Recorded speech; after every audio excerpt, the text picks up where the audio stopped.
In this video, we are going to discuss the High Deductible Plan F Medicare supplement and how it can be utilized with a hospital indemnity plan. Recently, in one of our live training events, we were discussing various products with agents.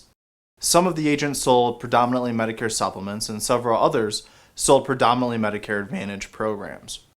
When we got to the part of our training that discusses the Medicare supplement High Deductible Plan F, many of the agents started to disengage.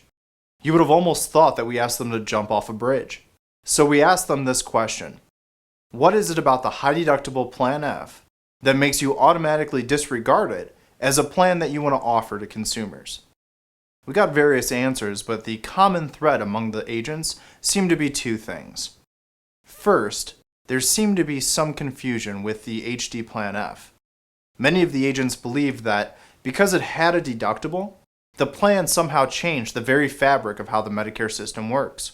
Obviously, this is not the case. Many agents thought that Medicare wouldn't pay the 80% on Part B medical expenses until the deductible on the Medicare supplement had been met.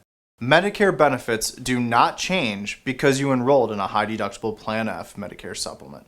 When we explained to the group how the plan actually worked, one of the Medicare Advantage agents had an aha moment and spoke up to say, really, it's a poorly named product. In reality, what they are calling a high deductible is more of a maximum out-of-pocket limit, or MOOP.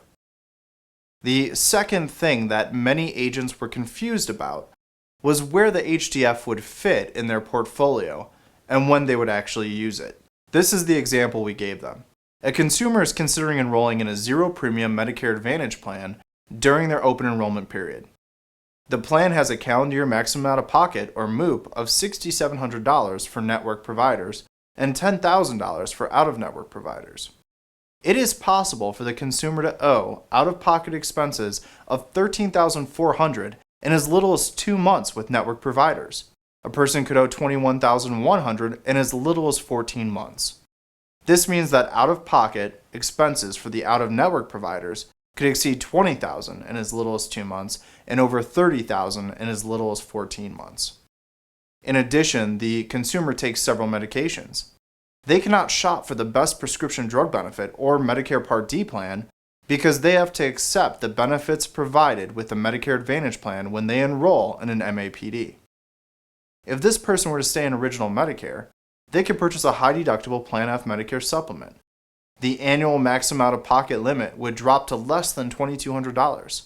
This would mean that their maximum exposure within a 2-month period would be less than $4,400, and within a 14-month period, it would be less than $6,600.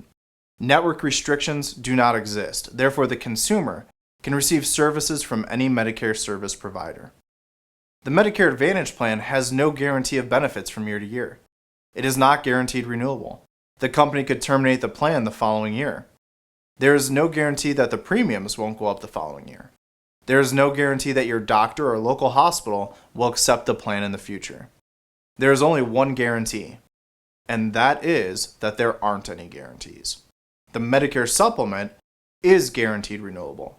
Therefore, it will guarantee that your plan will never be canceled. It will guarantee that you can use any Medicare service provider. It will guarantee not to change your benefits. The only thing it will not guarantee is that your premium won't go up the following year.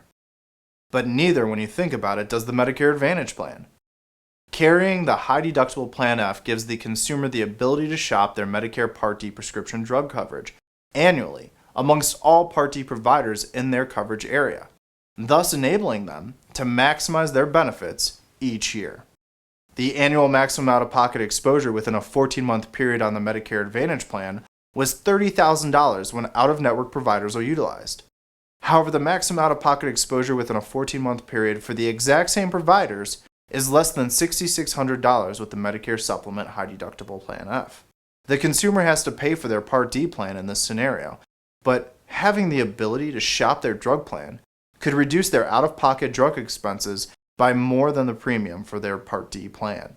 It is well worth spending $40 to $50 on a Medicare Supplement High Deductible Plan F to reduce your potential out-of-pocket expenses over a 14-month period by over $23,000. At this point, I turned to one of the agents in the meeting who I knew wrote over 600 Medicare supplement applications a year, and kind of put him on the spot in front of everybody. I asked him if he used the HDF in his sales strategy. Now, he looked at me and said, "No, I don't use an HDF, I use an MAK." At this point, I'm thinking, MAK? What's a MAC? Here I am supposed to be training these guys, and now there's this new product that I've never even heard of. So I look over at him, and just as I'm about to ask him what a MAC is, he looks back at me and says, "The HDF is my MAC. It's my Medicare Advantage killer." For that brief moment, the room became silent, and it appeared that the Medicare Advantage agents in the room were all on the defensive, and then suddenly the silence broke and the entire room started laughing.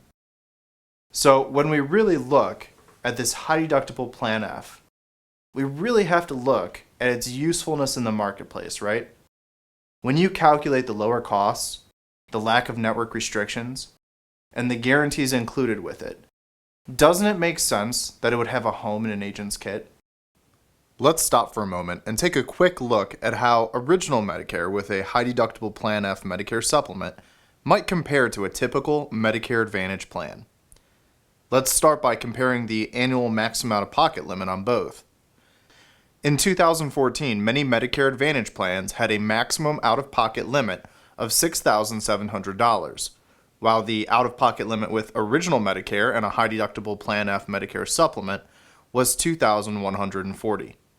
That is a difference of $4,560. The question is, how do the two plans compare on normal, everyday out-of-pocket expenses? Let's start by taking a look at inpatient hospital care. In 2014, many popular Medicare Advantage plans had a daily deductible of $250 to $395 during the first 5 days. That means that the out-of-pocket exposure for a stay of 5 days could have been as much as $1,250 up to $1,975 with a Medicare Advantage plan. However, with original Medicare, the out-of-pocket exposure would have been limited to $1,216. Many other expenses like outpatient care, diagnostic tests, x-rays, durable medical equipment, and surgical expenses may have a 20% copay with both a Medicare Advantage plan or original Medicare. Therefore, the out-of-pocket exposure for the consumer is often the same. One major difference can be the skilled nursing facility benefits. Many Medicare Advantage plans have copays or their equivalent during the first 20 days. However, original Medicare does not have any copays during that period. Most Medicare Advantage plans and original Medicare have similar copays during the next 80 days of confinement. For example, let's say that the copay for a Medicare Advantage plan for a skilled nursing facility stay beyond the 20th day was $150 per day. That would mean that a stay for 100 days would have $12,000 in out-of-pocket exposure.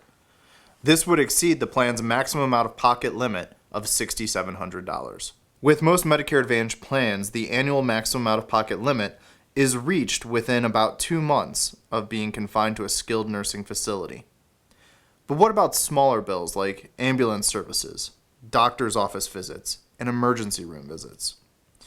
Many Medicare Advantage plans have a copay of $250 or more for ambulance services.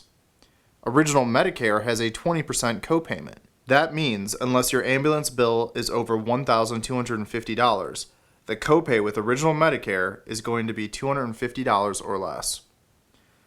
Often Medicare Advantage plans have copays between $25 and $45 for doctor's office visits. Original Medicare has a 20% copay after the annual deductible. A doctor's office visit charge with an improved amount of $125 would have a copayment of $25 with original Medicare. A doctor's office visit charge with an improved amount of $225 would have a $45 copayment with original Medicare. Often the out-of-pocket exposure for a doctor's visit with a Medicare Advantage plan may exceed the out-of-pocket exposure of original Medicare. What it all boils down to is that copayment amounts between a Medicare Advantage plan and original Medicare can be very similar. It is not hard to have out-of-pocket exposure in excess of $6,700, with a Medicare Advantage plan or Original Medicare. However, the benefit of Original Medicare and a High Deductible Plan F Medicare supplement is that the out-of-pocket exposure is reduced by thousands of dollars each year. Medicare Advantage agents can use it to compete against Medicare Advantage plans sold by other agents. If they're working the turning 65 market, they know that it is typically the first agent in that wins that client. It can be very difficult to get someone to switch to another Medicare Advantage plan after they have already enrolled. That agent needs other options that can improve the consumer's coverage. The Medicare supplement agents should also be using it to do the same thing. Don't just walk away from a potential client's business because you don't want to offer a product that you don't make as much commission on. Establish yourself in the house, win the client, and position yourself to get additional sales down the road. So let's take a moment to discuss the two real issues with a High Deductible Plan F. First of all, some consumers may not like the annual maximum out-of-pocket exposure. This is where the Hospital Indemnity comes into play. The consumer can reduce the out-of-pocket exposure by combining the Hospital Indemnity with their High Deductible Plan F. Typically, this will be cheaper than purchasing a Medicare Supplement Plan F or G. Now, I already know that if I'm in a room full of agents, someone is going to tell me that they would just use a Plan N if they were trying to save money. Then they would ask me, why would you use a High Deductible Plan F and a Hospital Indemnity when you could just use a Plan N? The answer is simple. It's rate stability. We all know that rate stability in the Medicare supplement market is a problem. The typical Medicare supplement today has a shelf life of about 3 years. Everyone has had clients that purchased a Medicare supplement and then had the rates blow up. Unfortunately, some of those clients developed health conditions that kept them from shopping their insurance for lower rates. They're just stuck in a plan with rates spiraling out of control, and the problem only gets worse each year. So the question is, which Medicare supplement plan has by far the most stable long-term rates? That answer is easy. It is the High Deductible Plan F. But what about the Hospital Indemnity rates? Hospital Indemnity plans have a set benefit schedule. These plans are not built based on annual rate increases. They are typically issue age products, and rate increases would have to be approved by the Department of Insurance based on claims loss ratios. In reality, the combination of a High Deductible Plan F and a Hospital Indemnity may seem to save a small amount of premium dollars for clients in the beginning. However, the long-term effect on their premiums can be quite substantial. Most importantly, the Hospital Indemnity plan is portable. In other words, it can be utilized to cover the gaps in a Medicare Advantage plan or a High Deductible Plan F Medicare supplement. Your client could switch to a different Medicare Advantage plan, go from a Medicare Advantage to a High Deductible Medicare supplement, or enroll in Medicare Advantage from Original Medicare. And the fact of the matter is that their Hospital Indemnity plan will provide benefits to fill the gaps regardless of the situation. The second real issue is commissions. Many agents do not utilize the High Deductible Plan F because the premiums are much lower and they make less money.